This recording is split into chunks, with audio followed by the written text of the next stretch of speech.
Just for anyone that's watching and thinks that the committee has grown overnight, we've reslotted this morning's DPR in amongst other council business.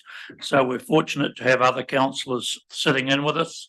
I will again reiterate that under council protocols, any councillor can attend any subcommittee and are welcome to contribute to the conversation. However, they have no voting rights when it comes to decisions. Welcome online, Councillor Blackler.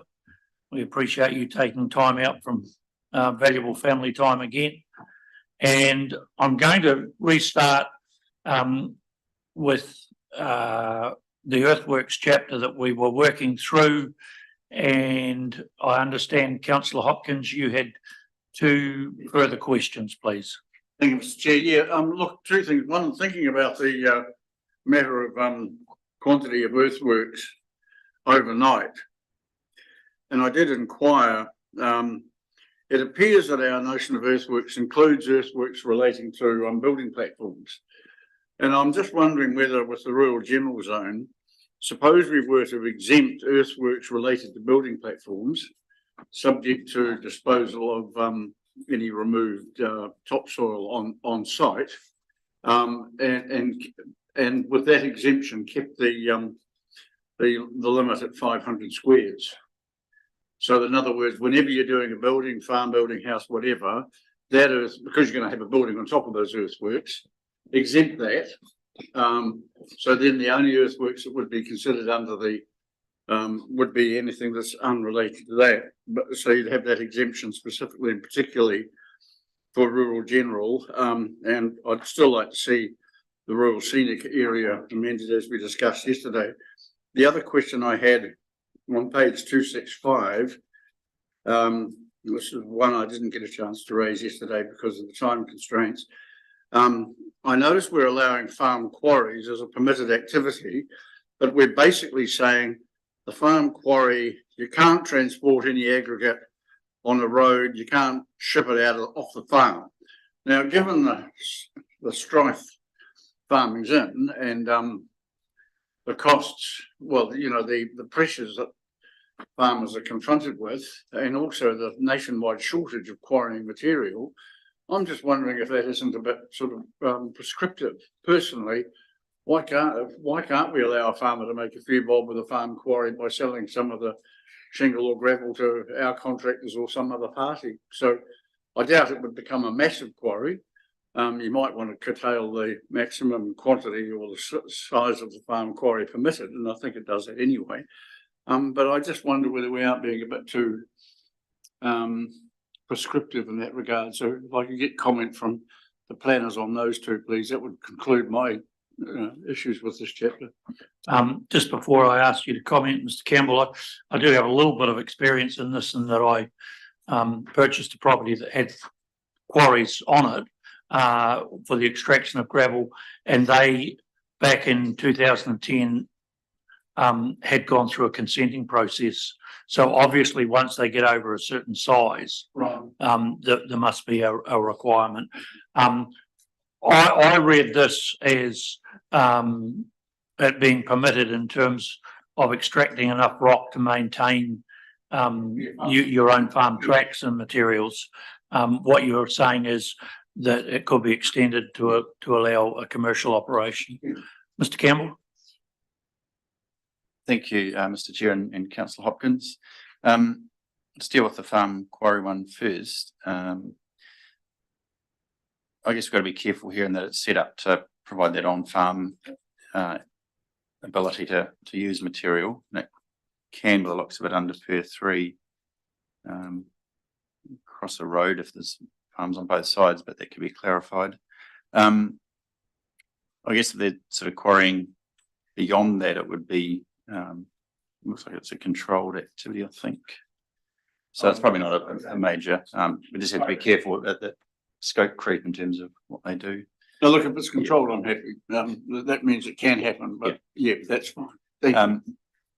In terms of the rural general thresholds, a lot of the consents we do at the moment under the very low 50 square metres are for building platforms and the driveway and curtilage, and in experience, the platforms themselves don't tend to create too many problems, in terms of sediment, dust, that type of thing. But it's just around, longer driveways or bigger areas that maybe on sloping sites, that type of thing, that those issues can come up. So I think the notion of excluding the platform on a rural location and where the materials reused on site, because often it's put in for landscaping or something around the building, or the land depressions elsewhere, is probably acceptable. And then the 500 square metres is still quite a step up from the 50 at the moment, and would allow for other ancillary earthworks over and above those sort of general maintenance and fencing type ones we talked about yesterday. So it would probably create a lot more efficiency for people and reduce that consent burden if we knock that out for building platforms. And it doesn't specify the size of platform. Could be for a single garage, it could be for a whole new barn, so it could be quite big.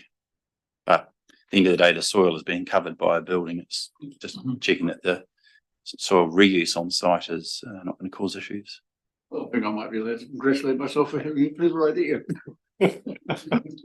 It's nice to see you not retreating into disarray. We'll go online to Councillor Blackler.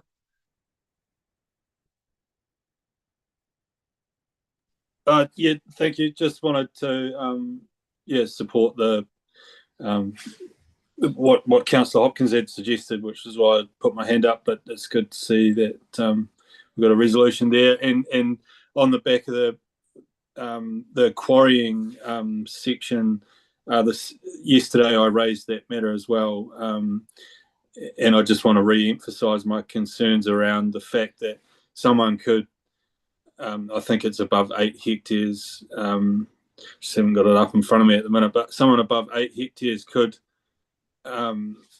quarry 750 cubic metres, no matter the size of the property. So going back to the principles that we discussed yesterday about disturbance to land, on the basis of the size of your property, it's unfair on larger landholders. I think having a rule that might limit their ability to achieve what they need to on the sheer distance of farm tracks that they might have encountered as someone on a smaller property. Thank you for that. Yes, it's certainly been a concern of mine when we look at the vast range of property size within the Waitaki district, that we have to be so prescriptive when the scale of the operations can be so vastly different. Mr. Chair, perhaps I'm just thinking out loud, flush with success. Maybe we could have the formula that we've mentioned in terms of the size of the quarry or the extraction, but add to that a formula for larger properties that the quarry would have to, it could be no greater than 2% or 1% of the, I'm not sure, I don't have the figure in front of me, but if we actually quantified a percentage of the site of the farm site as permissible for the quarry, which would allow for the kind of expansion, I would think, if we got it right, we got the percentage right that Councillor Blackler has alluded to. I go to Mr. Campbell, but I would point out that up to 8 hectares is a reasonably large site by anyone's standards on a farm. Well, you're talking 20 acres if you go back to the empirical measurements. But your response, Mr. Campbell?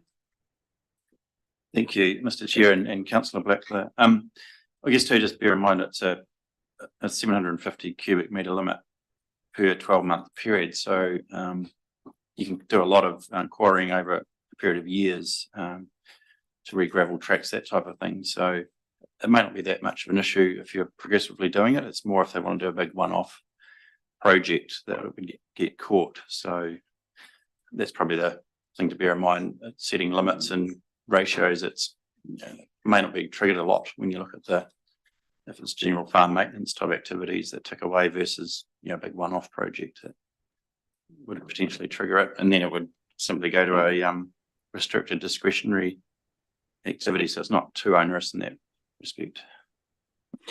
Yeah, I agree. agree with the principles of what you're saying, Mr. Campbell. I wonder if maybe we could just insert like a, over a 5-year average or something like that, so that, someone that, for economies of scales and having the equipment there to do the job or whatever, they could,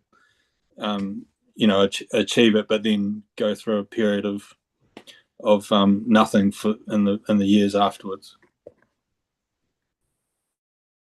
I think that's a valid point, councillor, because a lot of the cost in terms of hiring contractors is shifting them aside.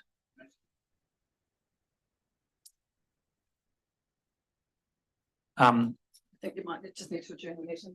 Chair. Well, we do have a quorum, Madam GA, so, oh, sorry. The thing is, if we're going to say that people have an annual allocation, there's an inherent cost in a contractor back year on year, whereas the contractor may come in, do the work and not come back for 10 or 15 years.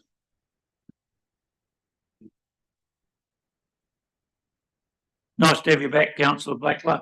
I was just supporting your argument in terms of the cost of having someone come in to do a job. If we were having to do that every year, most people would opt to do a job once and only shift the machinery once, but then may not re-gravel anything for the following 10 years. So I agree with you 100%. Mr. Campbell? Thank you, Mr. Chair. We could look at a sort of and/or situation there where it's an annualised amount or an aggregate for, say, a 5-year period of whatever it works out, 4,000. I think that would be a sensible solution. Providing it's averaged over a longer period, to say that's you've either got one or the other. You can't go 4,000 square metres and then go 750 Yes. in subsequent years. So we can word that.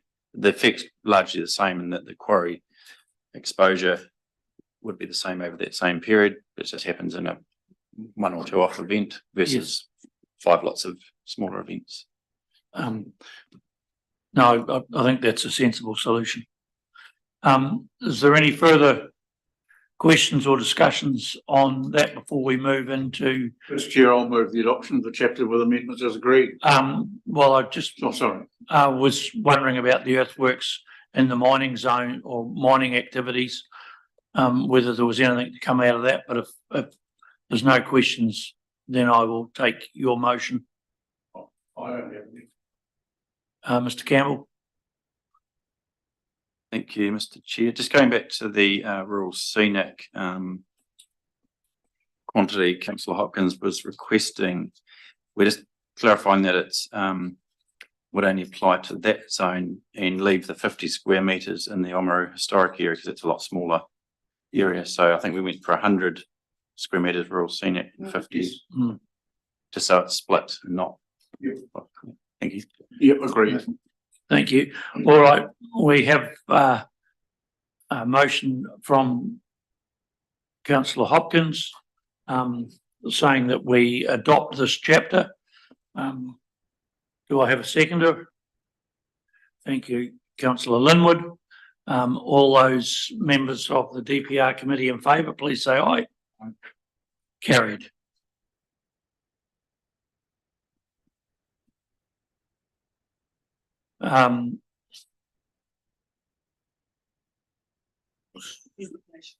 So we move on to the definitions, designations, attachment. Mr. Chair, I'll move your adoption.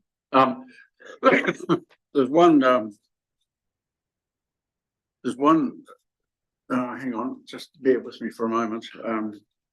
I wasn't sure, I wasn't aware we were going to necessarily adopt these today, but there's 2 questions. One on page 304.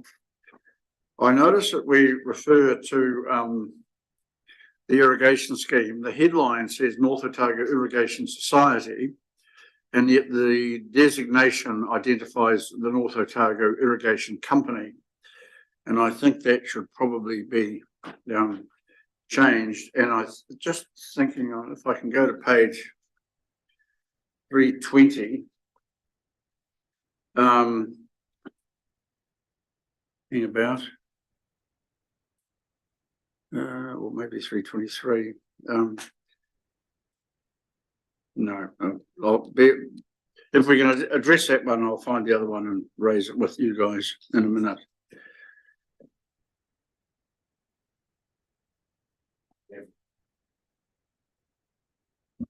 Yes, we can just make sure that's reconciled to be the correct requiring authority term. Yeah, the other one on page 286, under the Kiwi Rail Holdings Limited, the Wairika rail line, it references land being held by Her Majesty the Queen for railway purposes, which would be a wonderful thing after after death. So I think we need to change that as well. Mr Campbell? Yeah, thank you. I think when that designation was put in, it was under her reign, so that's probably why it refers to that, but we'll just double check that it's either still relevant in terms of being a post-dated thing or it needs to be changed to the king. The other possible concern here, this isn't an under the table attempt to get a commuting train from Western into Oamaru, is it?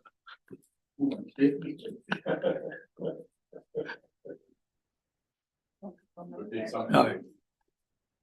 We're looking at light rail or a monorail, aren't we? I'm sure maglev. So Councillor Hopkins, you're prepared to move that we accept the designations as tabled? Or with amendments as agreed. Yes.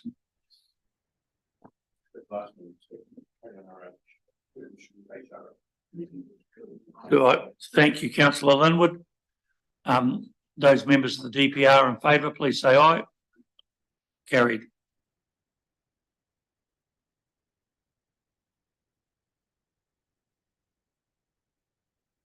And we are moving on to F1, stormwater tanks.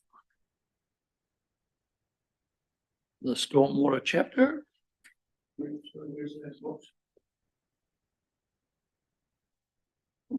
We're just frantically scrolling through page after page to get to the next.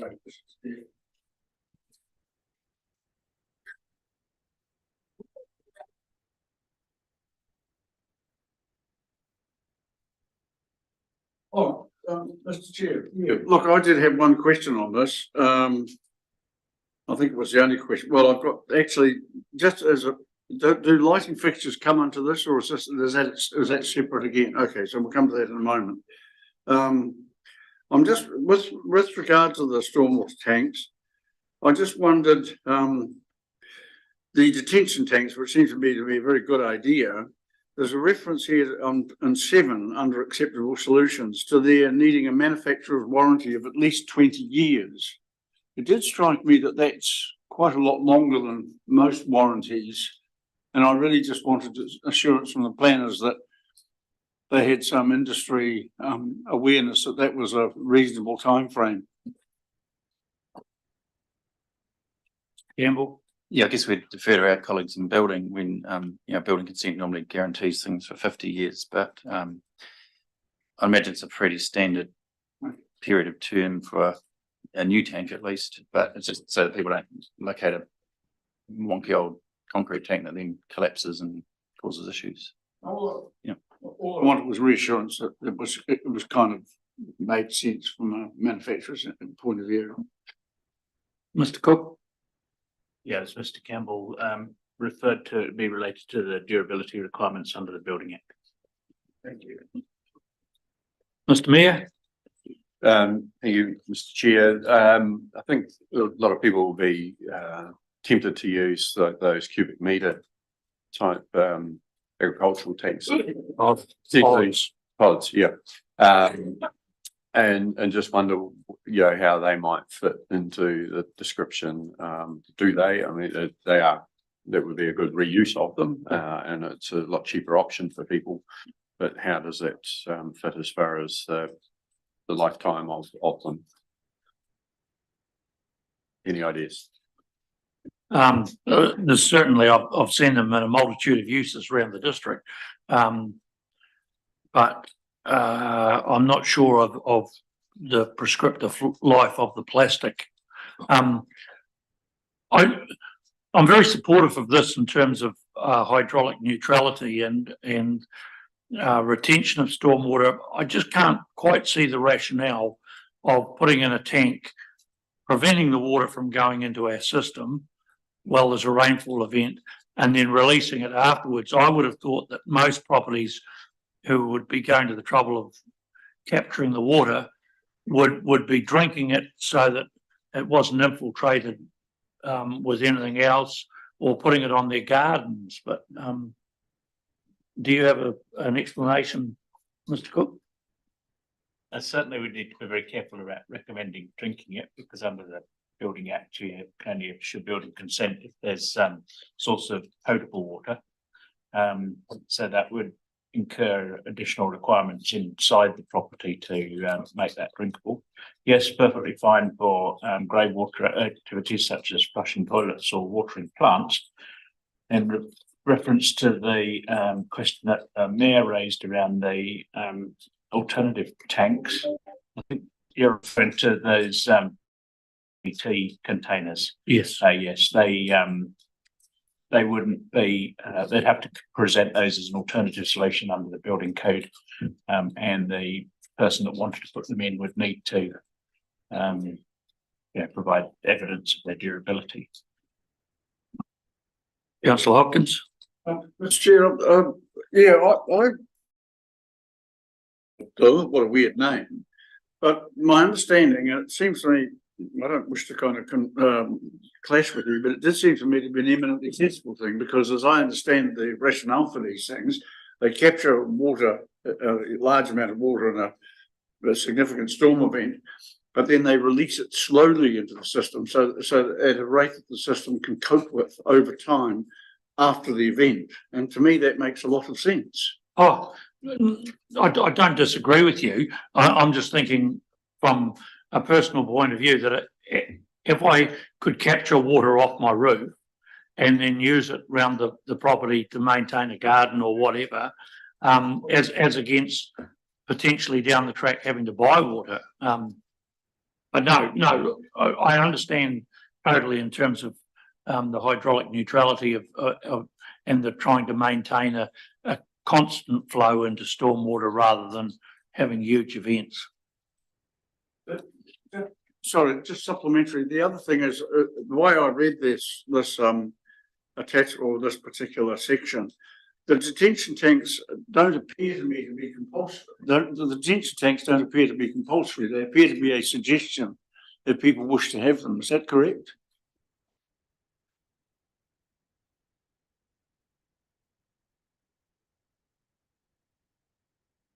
Mr. Campbell. Thank you, Mr. Chair and Councillor Hopkins.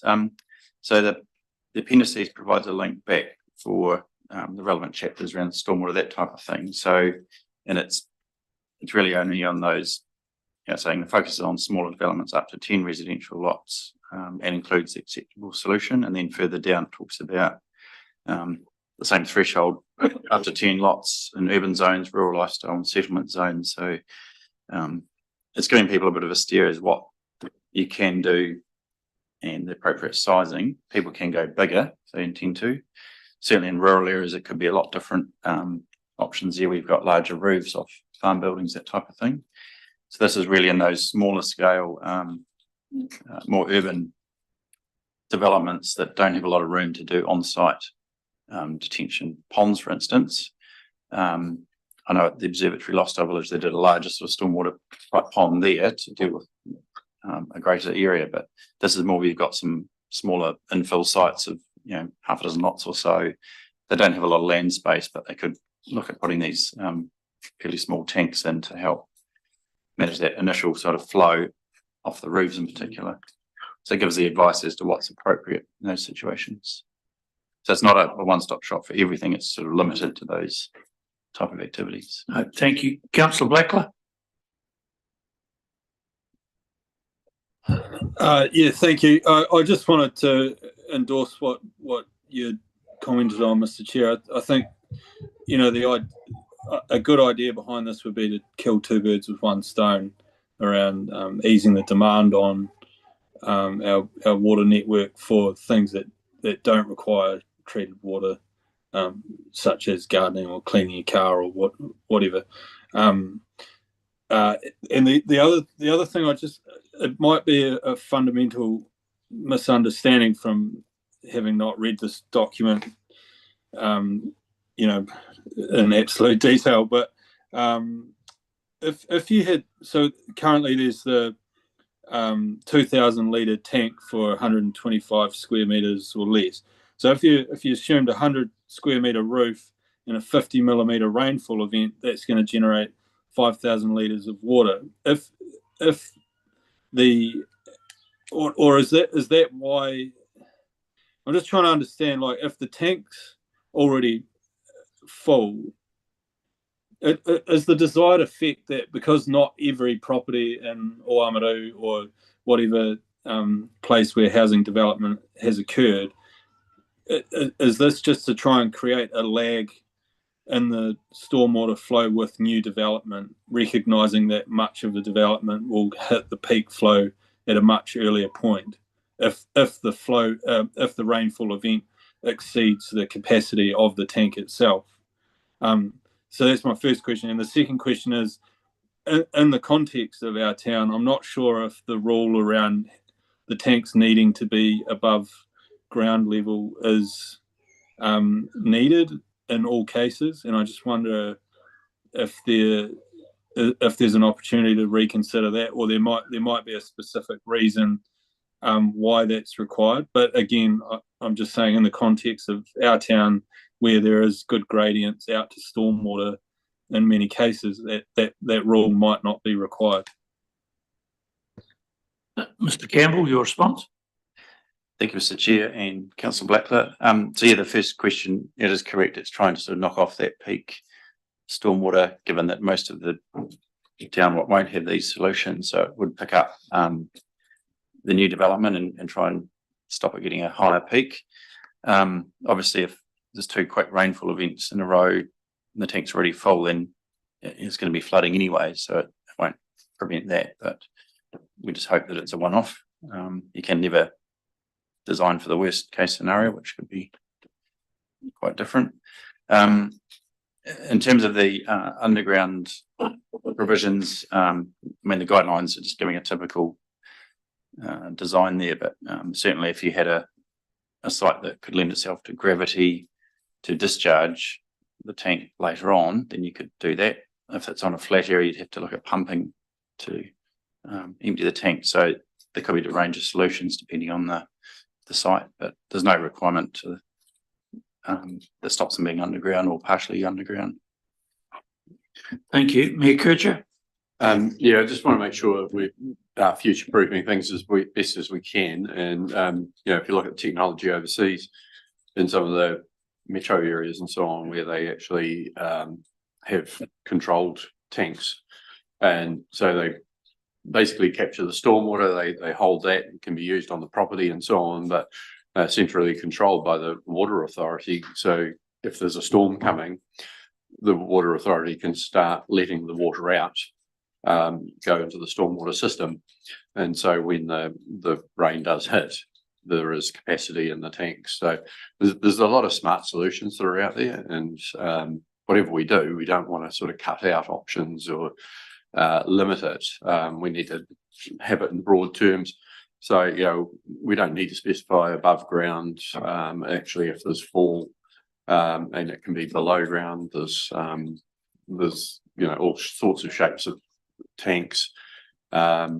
And one of the options is basically having something on a fence line, flat panel type tank. But you know, we need to make sure that we allow that to happen, to be next to a boundary in that sort of circumstance. So that's the main thing I'm looking for, is make sure we've got flexibility and we are forward looking on how we do these things.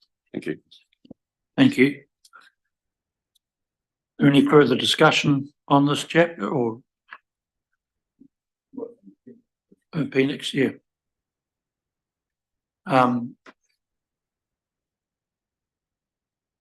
We'll just, I move the attachment be adopted. thank you, councillor Hopkins. Second, councillor Percival. Members of the DPR in favour, please say aye. Aye. Carried. The Lighting fixtures. lighting fixtures. Look, yeah, very quickly, because I'm conscious of the fact we've got another meeting supposed to be starting in 5 minutes' time.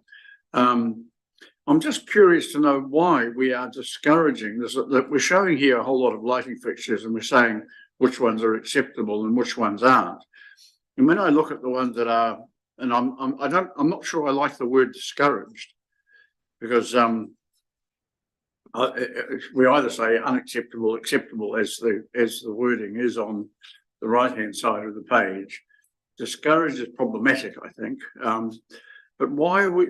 What's the problem with some of those lights that you're showing me? Why are we either ruling them unacceptable or discouraging them?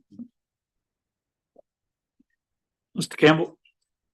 Thank you, councillor Hopkins. I guess this goes back to the lighting chapter, just saying what ones would better achieve the rules. It's just saying that the examples on the left, the unacceptable, depending on the light design and wattage, etc., could end up with light spill issues. In some cases, they may not. So it's just trying to give that steer to people in a visual way, really, to help them choose ones that would be less likely to not comply.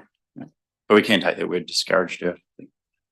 Well, possibly based on what you've just said, I'd be inclined to leave the word discouraged in and take the word unacceptable out.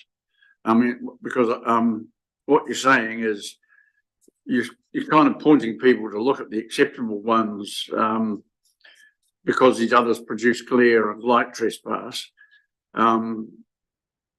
So perhaps on that basis, it might be better to say that they are discouraged rather than simply classified as unacceptable. Yeah, we can probably look at that wording. No, thank you. I think that's a sensible solution.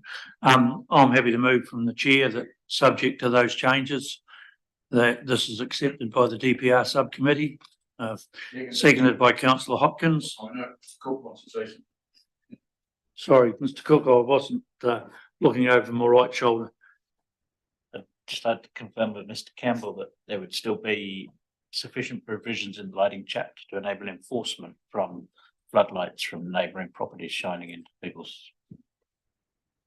Yeah, so the light standards would still apply regardless of what fixture you put up. So that'd be the bottom line. This is just trying to help people better achieve them. All right, we have moved and seconded by the gyms. The other members of the DPR committee who are in favour, please say aye. Carried.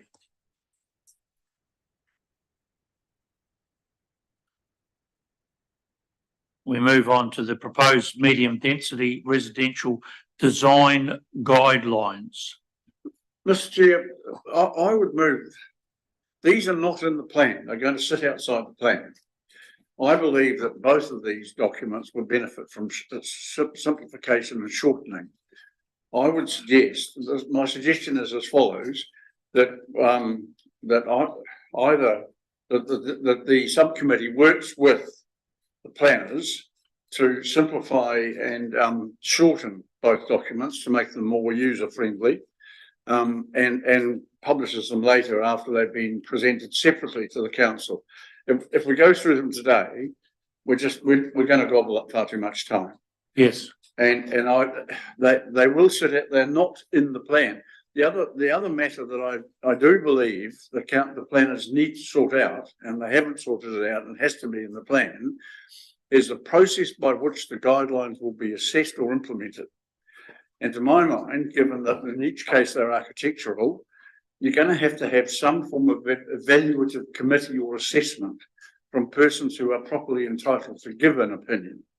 And at the moment, we've got the guidelines in the case of the heritage area and medium density zones, but we don't say to people what hoop they're going to have to jump through, or by what process their proposal will be tested against the guidelines. Mr. Campbell.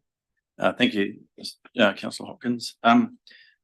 these two guidelines were put out in the draft and were pretty well accepted. There was no feedback or anti sort of sentiment in them. I guess when you look at them, it's trying to be set out in a way that anyone can pick them up and follow the sort of typologies and building form set out. So they do apply to the medium density provision. So there is a link to the guidelines to those, and as much as possible, it gives pretty clear steer on the elements that we're looking for. So I don't know that they'd always need a expert panel or architect for much of that. And same with the town centre one's more heritage focused, but we do have a heritage advisor that can assist with that, as they do now with some of the heritage building works.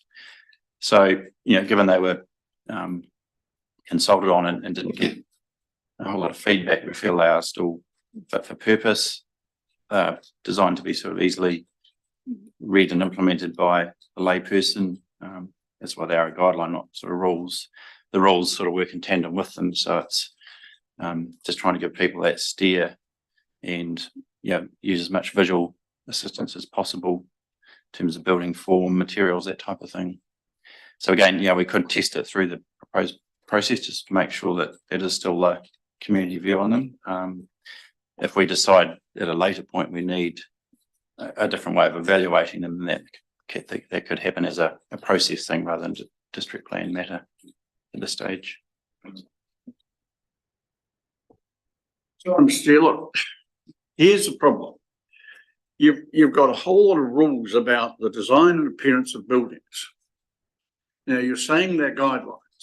So are they enforceable? Are they not? If I have a design that doesn't meet the guidelines or varies from them, who is going to say my design is unacceptable or fails some test?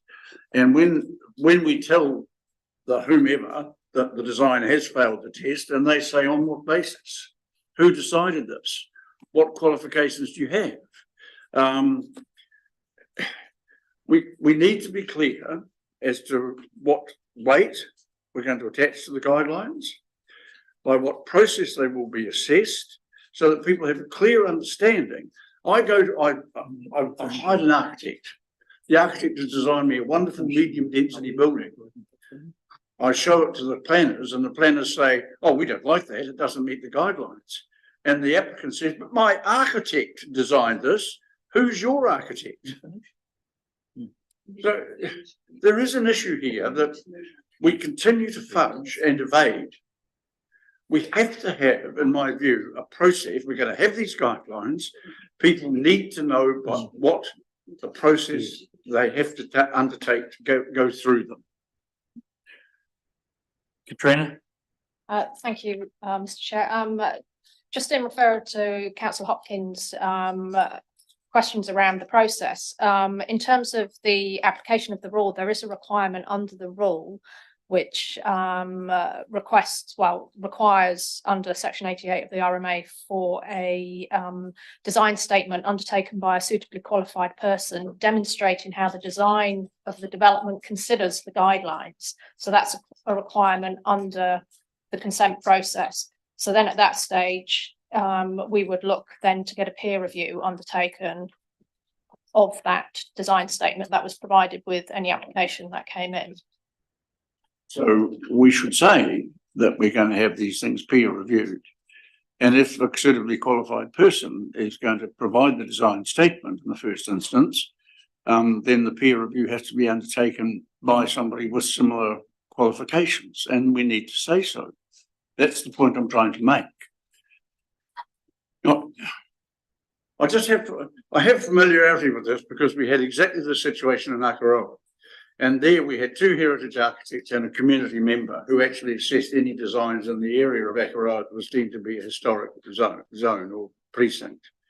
And you can't have design rules without a process of assessment and measurement.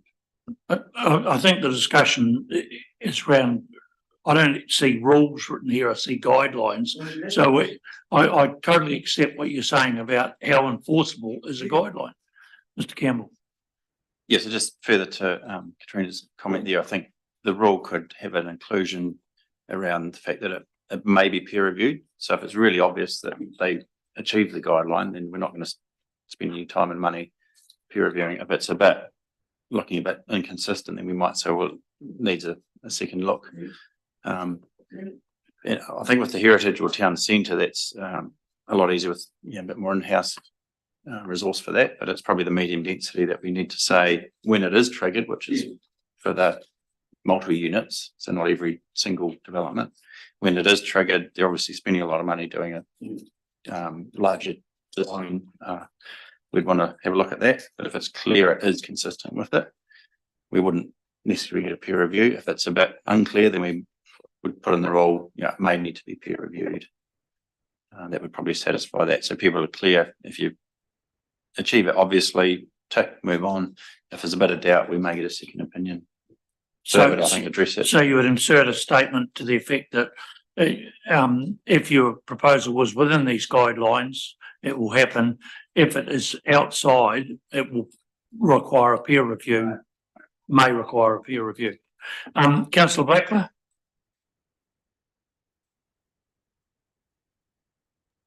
Thank you. Yeah, look, I'll reiterate again, like I did yesterday. I'm just really surprised that we're even having this conversation about medium density. It's just ridiculous. Like we've got the main centres around the country pulling back on this stuff, and we're still trying to do this stuff in little old Oamaru when under the current planning rules we can already go to 300 square metres. But anyway, I'll leave that. And with respect to the guidelines themselves,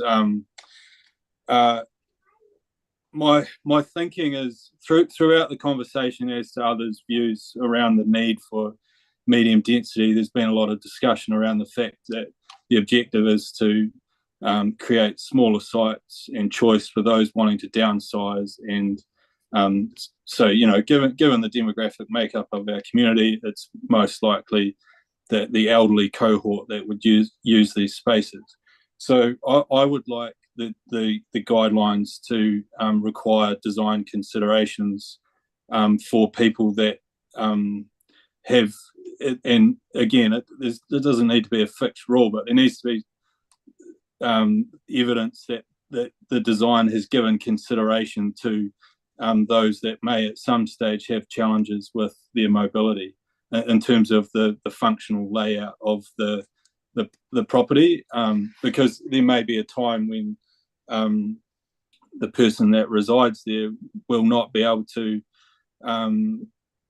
continue to utilize the second story, and that would then place strain on the aged care providers and to deliver for ACC contracts because they're unable to go back to their own home, etc., etc. Like it would have a flow-on effect if people can't be cared for in their own home.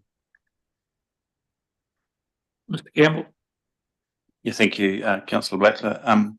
So the guidelines are just talking about sort of form and function, that type of thing. They don't certainly promote that. They have to be two-storey. There could be quite a few developments. We've seen one come in that is single-storey, small units, so that would address the accessibility issues. We don't cover those off for normal housing provisions, so I don't think we'd need to add in those provisions here when elderly can go and build a normal house and not have to follow those sort of guidelines around accessibility.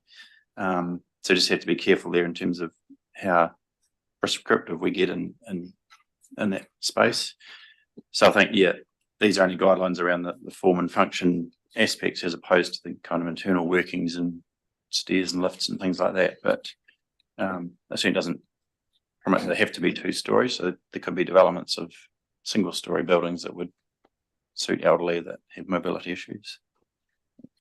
Thank you. Yeah, look, I mean, we'll have to agree to disagree with Mr. Campbell, but I mean, the reality is that's the least likely outcome of what we're going to see in these kind of developments, and that it's if we're not careful, it's we could miss the mark on what we want these, or some of us want these kind of spaces to deliver on. Thank you, Councillor Percival. Yeah, I find this pretty interesting and a big issue. I don't know whether I'm on the right track with this one, but I lived in an area up north of Auckland where there was a change of the lot sizes were reduced and cross leasing policy was adopted by the local council. After a year or so, with building activity, etc., there was a massive change in with congestion for a start, but also the pressure on infrastructure, which often resulted in mass, upsizing and major unplanned works by the local body. Whether this is totally relevant to the situation or not, but when I look at the lot sizes and it's a really big issue for me, having experienced the changes with building and permitted building within medium density residential zones. I'm just making a comment, basically. Thank you.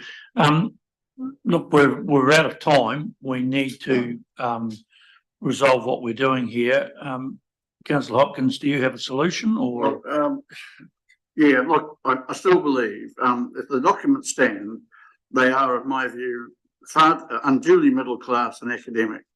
And I would like to see at least some simplified user guide produced that is much shorter in each instance, and I believe they can be and should be. I would also, so I'm happy to leave the documents as they stand, although I think there are a couple of things in the town centre one that is a bit problematic, and I would like to touch on them very briefly now. I do note that we do say with regard to the town centre that please note the Waitaki District Plan is a statutory document prepared under the Resource Management Act 1991, overrides the guidelines where there is any conflict. So that's a point in both instances that I don't think people have considered carefully enough or need to be aware of. I do raise with regard to the town centre and historic area, there's a reference on page 2, 467. The last paragraph, care is needed to ensure that new buildings do not detract from the authentic heritage qualities of the town centre by imitating or replicating heritage buildings. And equally, if you go to page 475 of the same document, it says under outcomes sought, bullet points, new features, additions or buildings are sympathetic to the heritage building and or townscape, but are clearly identifiable as new. Now, in my view, in both cases, that's actually going to produce an unintended and unwelcome consequence. Personally, I have no problem with a modern building imitating and replicating the forms and styles and architectural features and facades of the buildings around them. And I point to the new building in Thames Street where we effectively insisted that it did. So I would actually like to see both of those references either removed or modified and moderated.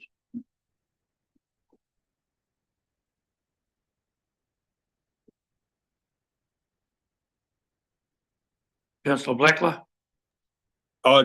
Just endorsing Councillor Hopkins' comments there. I think that's overly restrictive. Thank you. Staff, do you have a response? Mr. Campbell? Yeah, I mean, it's always an item for debate amongst heritage and other experts, and that people have opinions. So when you look around town, the police station addition was not trying to be exactly the same as what was there, but it looks similar and in keeping.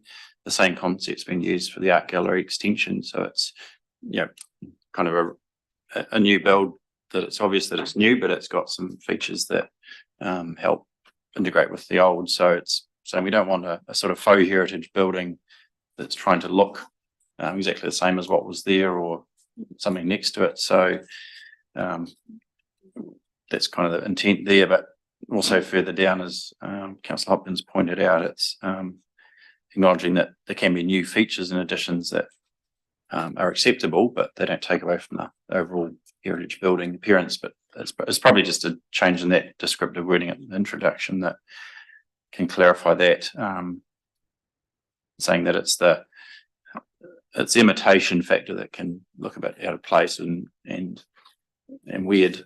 We're not creating a sort of a film set, but doing something that's in keeping can either be very similar to the heritage values or it can be new and complement like we have already. So we can probably just tweak that a wee bit to reflect that.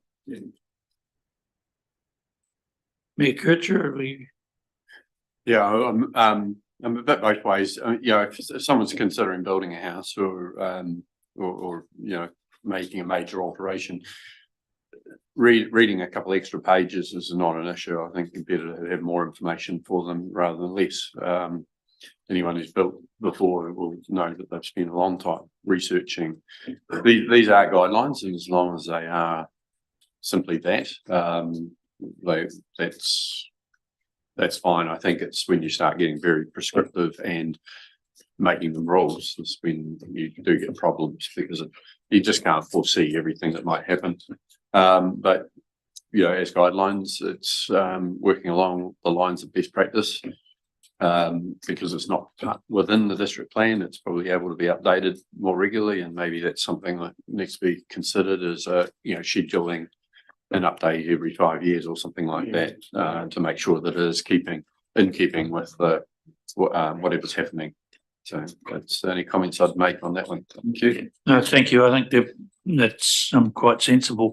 On that basis, and the fact that we are now clocking into overtime, is there an appetite by any members of the committee to move that we accept these two with the changes that we've discussed?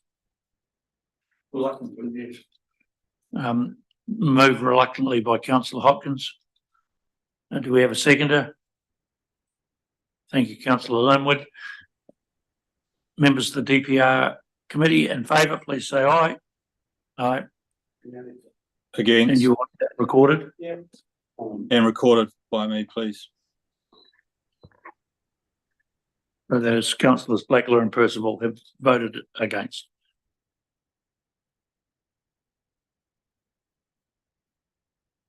So, bearing in mind our time constraints, Mr. Campbell, that the last issues can be carried over to the next meeting They're pretty straightforward listing of those designations. Or the industrial activity at 9 on page 489 is just picking up the Gillies site, and then below that on 490 is just that schedule of road classifications, which is Mr. Chair, I've read them both, and I'm happy to move them both as presented to the subcommittee. I'm happy to do that now.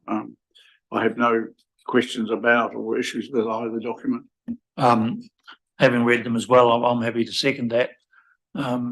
So again, to members of the DPR committee, those in favour, please say aye.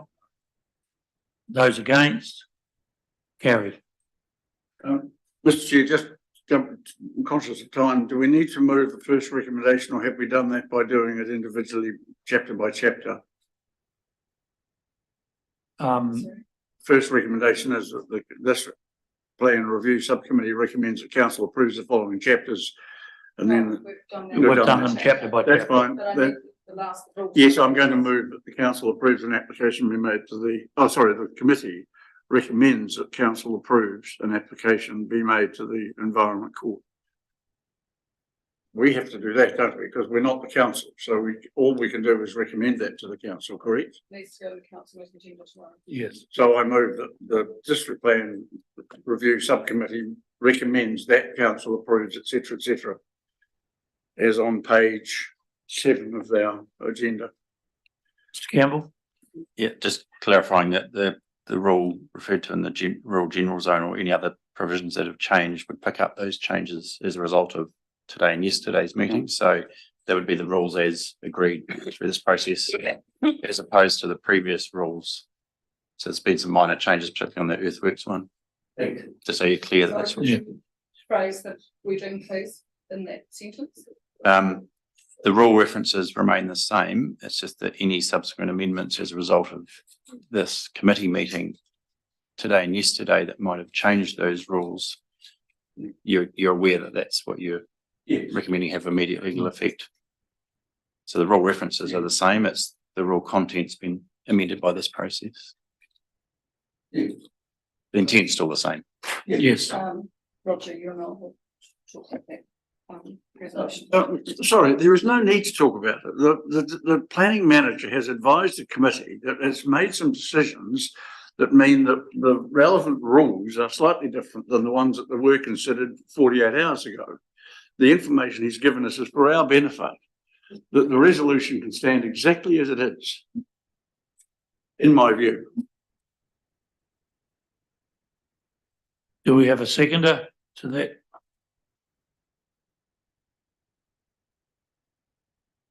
Thank you, councillor Linwood. So just so we understand that the subcommittee is recommending to council that the chapters discussed will now proceed to the Environment Court on council's recommendation. No, Mr. Chair, for clarification, it's not the chapters. There are certain things that we have decided that we are now going to say apply immediately and we don't have to wait, and the community doesn't have to wait for the plan to be adopted for them to be in place. They will apply once they will apply once the plan becomes proposed. Is that correct, Mr. Campbell? Yes, not immediately, but when the plan is proposed. But it won't be until February. Right, that's interesting. I thought it was actually immediate. Mr. Campbell? Just to clarify the process, so it's a two-stage process through council. First, under the delegations register, first that this committee recommends they have immediate legal effect. Council then has to endorse that under the delegations. Then we prepare applications to the Environment Court, and they may agree or disagree with our request. Once the court confirms that, then it can only be given immediate legal effect when we notify. So it's quite a staged process, but we still have to wait for the court's decision before we can include them as rules with immediate legal effect. Councillor Blackler, do you want to speak to this motion or? I just had a question of clarification. The rules around subdivision and the rural part of the chapter in general rural, on the basis of the RMA requirements around preservation of soil, etc., are they considered to fall under that? They just weren't listed as the additional ones, but I wanted to clarify if they were in or out from the default. Campbell? Thank you, Councillor Blackler. So where the default provisions under the RMA kick in, we've tried to highlight those throughout. So those ones would have immediate legal effect. So the where it had highlighted in blue at the top of the relevant chapters, that was basically inferring for the whole chapter type thing. Just the provisions that are highlighted, because it's only rules that can have immediate legal effect, and not all of the rules would be relevant. So it's the ones that do qualify under the RMA default. So we're very clear on what is and isn't. Yeah. Okay. So the rural one is in. Yes. Yeah. Thank you. All right, so we have a mover and a seconder. The motion is in front of us.